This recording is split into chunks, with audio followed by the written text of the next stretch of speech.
Welcome back to Overtime. Ladies and gentlemen, earlier today, I got to interview the Kronobi, but now I get to interview the Quinn Lobdell, the legendary. How's it going, mate?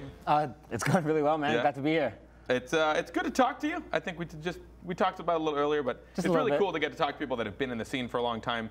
You guys have been in it way longer than I have. I was in it kind of early. I've known you. You're an OG. I mean, yeah, a little bit. You've been around since I have. So you're definitely more decorated than I think people might know. Okay. You were in it since the beginning, especially anybody that really kind of just started tuning into Rocket League, maybe in middle of season 2, late season 3. They might not know you as much. So let's get a little history lesson on the Quinn Lobdell. Sure, Lobdell history lesson. Yeah, I can do that. A little Lobdell history lesson. So let's probably start around what? Orange Creamsicle? Right. Yeah, that was my first team. So Orange Creamsicle was just a team I made with a guy I met playing ranked named Edwin, yeah. And we turned out, I guess, to be better than we thought, right? Yeah. So we ended up kind of competing, and we went into our first tournament, one of those ESL tournaments, you know, those like Sunday weeklies. I think you won like $35 between 3 people, like. You know, we're obviously in it for fun. Couple of Cokes a person, yeah. Right, yeah. And we ended up making it, I think, all the way to the quarterfinals when we got knocked out by Untethered. And Untethered was our first taste of like SARP vets at the time. So, yeah. I mean, that just like instilled the fire in me and Edwin. I had another third. I shouldn't forget it. It's not just me and Edwin. I mean, mostly, you guys struggled to keep a third for a while there. Well, yeah, we initially had Enigma Please. That was our third, right? Oh, Enigma. Enigma Please. Forgot about that guy. And shout outs to Enigma Please, wherever you are. Right? He was a great guy, but just didn't work out, and we were a little too competitive for him. So we just struggled to find a third for Lord knows how long, right? Pretty much the rest of Orange Subsicle, as it's known. Yeah, Orange Subsicle. So at what point do you feel like I'm a pro in this game? Like I'm one of the best. It had to be kind of weird and surreal because I know at the beginning, I think, you know, when we first kind of met, you felt like I'm not a pro, but then you were. Like, what was that like? Yeah, it was like, I mean, I'm playing this game just for fun, like in my free time. I'm really competitive. I mean, you know this, right? So, yeah. Yep. A little too well. So like I just loved playing it, and I got to, at the time it was like a pretty high level, right? Me and Edwin, before we knew it, just had like people calling us pros and like saying, "Oh my God, I can't believe it's Orange Creamsicle or something" in like our ranked games. We're just like, we're just people too, man. Yeah. You know, like we're just playing this game for fun. But yeah, it just kind of happened. I never really expected it. Before I knew it, like once the pro scene, right, started to develop, once there were more teams, I think that's when I started to like give a little bit more respect to being considered a professional. Yeah. So you've always had like one of the most hyper-analytical minds I know. Whenever I talk to anyone about Rocket League, you can just go on for days and days and days. And you had this even when you were a competitor, though. And I'm curious, do you feel like that was good for you? Because I know you kind of took the coaching role to the teams that you were on. You always wanted to watch replays and analyze. Do you think it was like, what are the pros and cons to that? I think that like I definitely can be a little overwhelming sometimes, right? A little bit. Yeah, Coach Quinn, like it's here to say, right? So I mean, I can't help it. It's just who I am. I love to like analyze and look at the game, and I see faults and errors. I told you I'm really competitive. I want to fix them. And so best way to fix it is by watching your own tapes, right? Watching replays. And I'm a big fan of soccer in general, right? So there's a lot of things that carry on from soccer into Rocket League, and people didn't really realize that.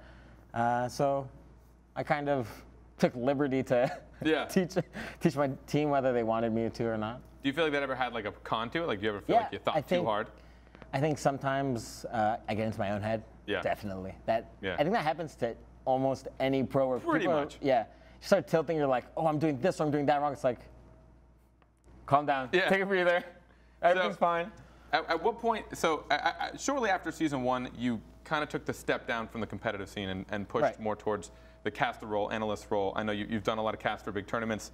You know, what was the motivation for doing that? Quitting the Rocket League like as a competitor, that was a little bit tough. I know that Pluto and Espion were interested in trying out a different third as well. That was when I was on Genesis, right? Yeah.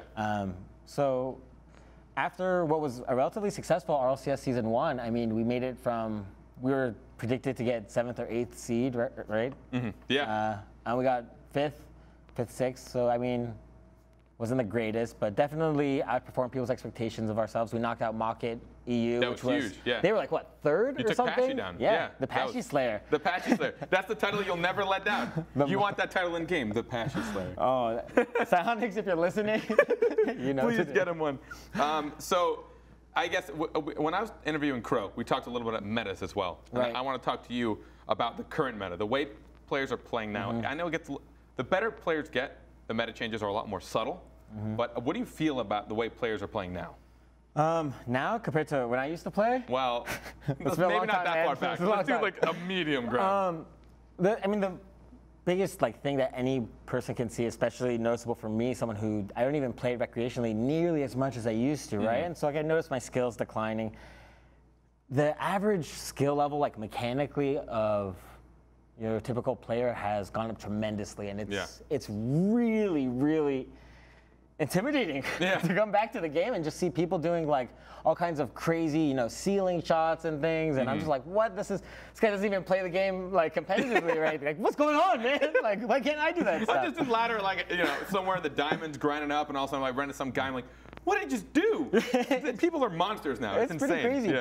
But as far as the meta goes, I mean, with regards to mechanics, the game has gotten so fast. And I had the chance to talk with Cux.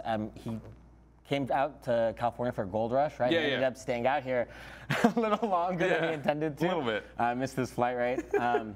I talked a lot with him about the meta, and we both agree the game is just becoming much faster pace, to the point where if you're just not at a certain speed, if you're not able to react or keep up, you're just gonna never be able to compete even a little bit. And once you can match that speed of all the other super fast teams, that's when slowing the game down becomes a little bit more effective, because other teams kind of have to be able to respect that you can go fast, or I mean, you just kind of have to show that you can do things, and they'll give you your space. It's just, the game has gone so fast, and we see that with this mock team and Northern Gaming, both of them playing so fast. That was insane. Devo blowing my mind in this RLCS. But I just think the meta overall has evolved into a really, really fast-paced game. I think that in the future we might see it slow down, honestly, in the sense that people taking more time to make their decisions. Yeah. But I know we talked earlier. I agree with you. I don't think the game's ever going to become slower with regards to how fast everybody's just moving across the field. Because it's unless the field gets bigger.